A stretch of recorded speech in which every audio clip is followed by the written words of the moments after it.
So, kaya nga sabi sa inyo, mas the best ang full maintenance para na-check lahat ng details ng makina ninyo para makita natin kung ano talaga yung main problem doon sa motor ninyo. Tayo naman dito pag nagto-troubleshoot tayo, talaga namang sigurado yung papalitan pyesa. Hindi tayo nanguhula mga ka-worski na yun ang problema o napalitan na lahat tsaka lang umandar. Hindi po ganun mga ka-worski. Okay, so ito na. Ano? Ha? Lumakas yung hatak. Di ba pagka pinigamit throttle mo, kuha ka agad, di ba? Yan yung sinasabi sa inyo. Pagka na-remap yan, mas responsive yung throttle natin, ano? Ayan, o. Di ba? O, ayan. Bayaran na. Di mga ka-worski, ito yung sinasabi sa inyo na mas the best kung maintenance muna siya and then sabay nyo i-remap para mas timing yung makina. Okay, good day mga ka-worski. So welcome back to my page, ano. So meron tayo dito customer. Ito tumirik to hindi talaga umaandar, hindi nalari ito. So sabi ko ipa-maintenance na para sureable nang matrace natin yung problema. So mga ka-worski, ito bihira ko lang naman to gawin sa mga customer. Depende kasi sa pag-uusap namin niya kung gusto nila ipa-maintenance o hindi.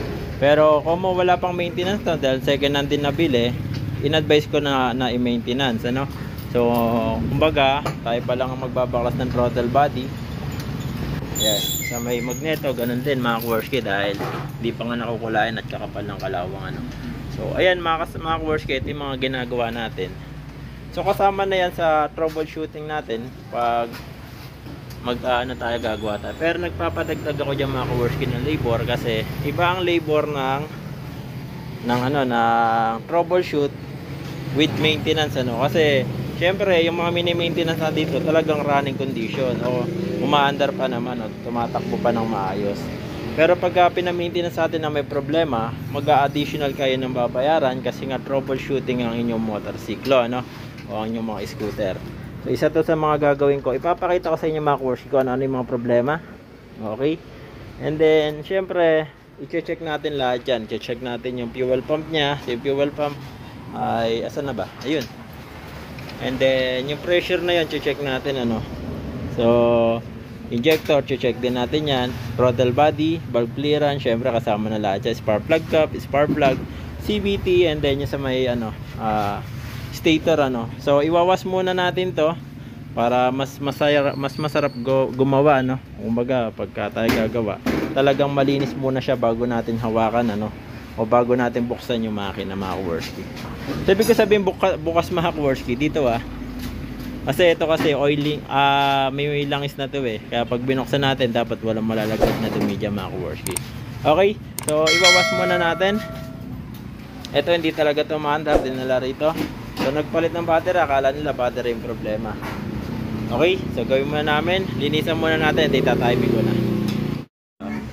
Okay mga ka-worski, so ito na yung ating gawa ngayon, ano. So na-trace ko sa mga problema ng motor niya ay itong spark plug cap, ano. So na-demo ko na to sa mga nagdaan ko mga video, ano. Dapat kasi dito pag sinalpak niya itong bago spark plug cap, hindi malalaglag yan, no? Ipasok mo nga bro. Yan. Okay, so ayan, no, nalalaglag, ano. And then hindi basta-basta tayo magpapalit ng spark plug cap na nabibili ko saan-saan lang. Okay? So i-demo ko sa inyo, dapat same pa rin siya ng, kung kahit na replacement, dapat same pa rin po siya ng kung ano yung nandito sa spark plug na to. Ibig sabihin, ito kasi ay resistor type, dapat ang ilalagay ninyo ay resistor type. Hindi po pwedeng magkakabit na lang tayo basta-basta ng may spark plug cap na hindi naman po kapares ng pinagtanggalan nyo dati. Kasi once na halimbawa nilagay natin continuity o wala siyang resistor type, problema doon ay mabilis mapundi ang spark plug and then over sa kuryente. Kumbaga kasi resistor na yung mga ka-worski ay salaan ng kuryente yun, ano. And then para hindi kaagad mapuwersa yung ating spark plug na ilalagay, kaya may resistor yan.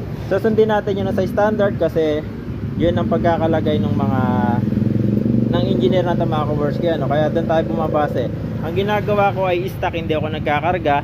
Ngayon, meron kasi mga spark plug cap na wala siyang resistor. So, pwede yun sa mga racing mga ka-worski, ano. Ang ginagawa ko ay standard, kaya nakadepende yan sa motor, nakadepende yan mga kaworski sa mga ginagawa nating motor. Hindi porket nag-marketing tayo na keso maganda yung ganyan, yung ganon, bibili na natin. Hindi po ganun mga kaworski. Dapat lagi tayong may batayan, laging may batayan doon sa original standard ng mga motor natin. Okay, so ide-demo ko sa inyo yung spark plug cap na ilalagay ko. Okay, so mga kaworski, ito check natin yung kanilang ano. So tinanggal ko muna yung mga cover nila. Ipapakita ko lang sa inyo yung mga difference mga kaworski sa taba ng mga brayang. Sa mga kaworski, ito yung original. Lagi tayong babase dun sa may original, ano. Ngayon, kung may makuha man tayo replacement, pero kasing ano din naman niya, kasing resistor niya rin, yun ang ilalagay ninyo. Kasi may mga nabibili mga kaworski na continuity. Ibig sabihin ng continuity, kung mapapansin nyo rito sa ano ko, ayan, tinap ko yung tester, ano, 0-0 lang siya. Ayan. Ngayon, ito kasi yung original. Sa original mga kaworski, may reading po yan. Mapapansin nyo dito, tatap ko ayan, 4.6. So, to 5K, yun yung passing. Yan, pass yan, okay po yan. Huwag lang mag-3K yan, no? So, okay po yan mga kaworski. Ito yung original, ayan, NGK. Oops. So, ayan, NGK, ano? Ligtad pa. Ngayon, ito na yung mga nabibili, may mga local kasi. Akala natin pagka spark plug cap para-paras lang yan. Magkakaiba po yung mga kaworski. Ito sira pa nga ito isa.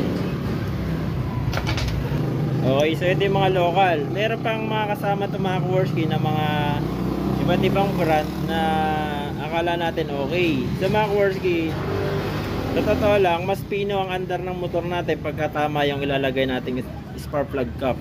Kasi kung minsan pagka naglagay ng spark plug cap, may mapapansin kayo dyan ng konting agok or etc. mga kaworski, ano. So ayan, ito yung mga nabibili nyo, continuity lang siya. Ayan, yan yung mga mumurahin. Ayan, kung ibig sabihin ng continuity, parang ganito lang siya, nakatap lang mga kaworski, ano. 0-0 pa rin. Ngayon yung ilalagay natin, hindi ko napapangalanan kung anong brand to, ano, pero ito trusted ko na kasi ito mga kaworski. So ito yung ilalagay natin, same lang din ng original. 5.5, ayan. So maganda, 5.5 siya. Hindi kagaya ng stock na ano lang, 4.6. Pero 5K yung mga ano na yun, 5K pataas, walang problema ng mga kaworski. So yung ilalagay natin, kaya natin papalitan tong spark plug na original dahil hindi na po naglalaki yung spark plug niya. Ayan, nalalaglag na po siya, no? So kaya natin papalitan. So ayan, iigpitan ko, ayan, no? Nalalaglag talaga. Ngayon, ito ilalagay natin. Syempre, bago na yan. Hindi po malalaglag yan kahit ialog natin. Okay? So, sana mga kaworski may nakuha kayong idea dito, ano. Ito yung mga itinedemo ko. Hindi yung basta-basta na sales stock lang tayo. Kaysa ganito maganda, ganun maganda. Hindi mo naman natin ipinapares dun sa original. Hindi po ganun mga kaworski. Mas the best pa rin ay sundin natin yung nasa original para hindi tayo magkamali. Kasi yan ang mga pinaka-perfect na timing na gagawin natin sa kanilang mga makina. So ito mga kaworski, standard to standard ang kanyang makina. Kaya standard din yung gagawin ko timing mga kaworski. Okay, so tested ko na ito mga ginagawa ko nere. Sureball mga kaworski na ano, na talaga naman natatiming ko siya ng maayos pagka napalitan ko itong mga to. So ayan, mamaya interview natin may-ari. Tanong natin kung talaga umaandar yung motor niya o hindi. Kasi hindi nyo nakita hindi umaandar dahil nakabaklas na siya nung ginawa ko. Right? So, kakabit ko muna. Okay, so mga kaworski, ito na yung timing na ginagawa natin. Ano? So, ayan. Idol, umaandar ba ito kanina? Hindi, diba? So, ngayon, pinakita ko na sa kanya kung ano yung mga problema. Pinaka number 1 na problema niya, idol, ay spark plug cap. Maaaring nahugot dahil hindi na naglalaki yung kanyang spark plug, ano. And then yung valve clearance na starter natin, kaya napakatahimik ng makina, ano. So ayan mga kaworski, yung PSI naman ng kanyang gasolina okay rin naman dahil nasa 45 to 46 PSI passing po yan mga kaworski, ano. And then yung kanyang injector naman dito, base dito sa aking diagnostic tools, pasado rin yung kanyang injector. So syempre meron pa tayong ano dyan na gagawin. Yun yung ating combustion cleaner. Ito, gamitin natin to, ano. So gamit ang 44K mga kaworski na pang FI cleaning tsaka combustion cleaner mga kaworski, yan ay sasalpak natin dyan. Kasama yan sa package na ginagawa namin. Wala kami pakialam kung maghintay ang customer, basta kami gagawin namin ng mas maayos yung motor nila. Okay, tapusin mo natin to. Tatalpa ko muna yung ating 44K na injector at saka combustion cleaner. Okay, sa mga Korsky, ito na yung ano. So dinetect cross na lang natin. Hinihintay ko na lang mayari yung oras. Ayan. Ayun, magpapasabay na rin daw sa remap, ano. Kasi pagka nire-remap ko mga Korsky, medyo pagka kasama full maintenance, nagbabawas tayo kahit papaano dyan. Dahil sa mga gusto magpagawa na rin mga Korsky, visit na lang kayo din sa aking shop, ano. Sisiguraduhin ko sa inyo, sure full tayo gumawa rito. Alright, 5 minutes. Kakabit ko muna yung kaha, and then ma-remap muna. Okay, siya mga Korsky, na full maintenance natin to. So ipapatest ko muna bago i-remap. Ipapatest ko muna sa may-ari kung ano yung pinagkaiba na naka-remap sa full maintenance. Sa full maintenance pala kasi mga Korsky, may makikita na siyang performance na dun sa dati niya napakalayo. Okay, so test drive niya muna. Sige idol, baba mo muna. So test drive muna na may-ari. Ayan, so testingin muna. Full maintenance pa lang, wala pa po remap yan . Okay, so ito na. Ano? Ha? Gumanda hatak. So hindi pa naka-remap yan Ayun, i-remap na. Ha? Ayun. Mga Korsky, sinabi kasi ng customer, umahagok. Nakita nyo na yung kung ano yung problema ng hagok. Yun yung spark plug cap mga Korsky, ano? Kasi yung spark plug cap niya ay hindi na po naglalak yung spark plug dun sa may ating kwako o spark plug cap. Kaya yun ang problema. Kaya pagka nag-vibrate ang makina natin, may tendency matanggal yan o lumuwag. Kaya yun, humahagok siya.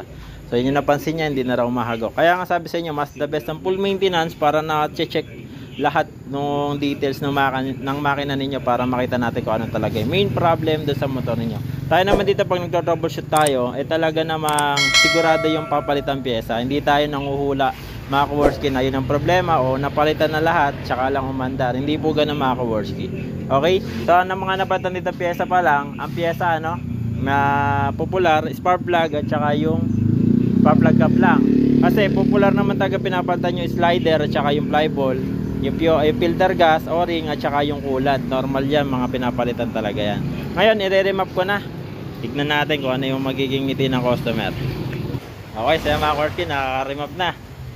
Tingin mo idol, ano, arangkada pala, mararamdaman mo na yan.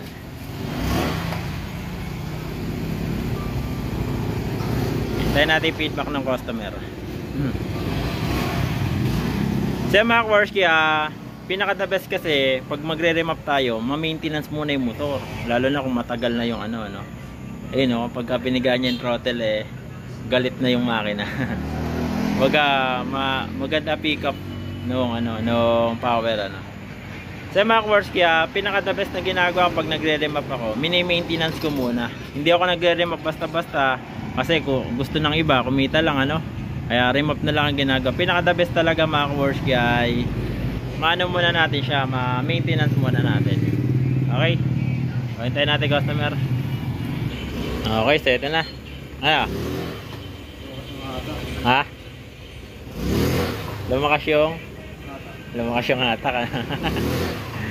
Di ba pagka pinigamit throttle mo, kuha ka agad, di ba? Yan yung sinasabi sa inyo. Pagka na-remap yan, mas responsive yung throttle natin, Ayan, di ba? O, ayan, bayaran na. Di mga Korsky, ito yung sinasabi sa inyo na mas the best kung maintenance muna siya and then sabay nyo i-remap para mas timing yung makina. Pero katulad ng sinasabi sa inyo, ito kasi standard lang itong makina na itong mga Korsky, kasi yun ang talagang trabaho natin dito sa shop. Ang mga the best na trabaho ko rito, standard tuning at saka yung yung troubleshooting mga Korsky ng FI.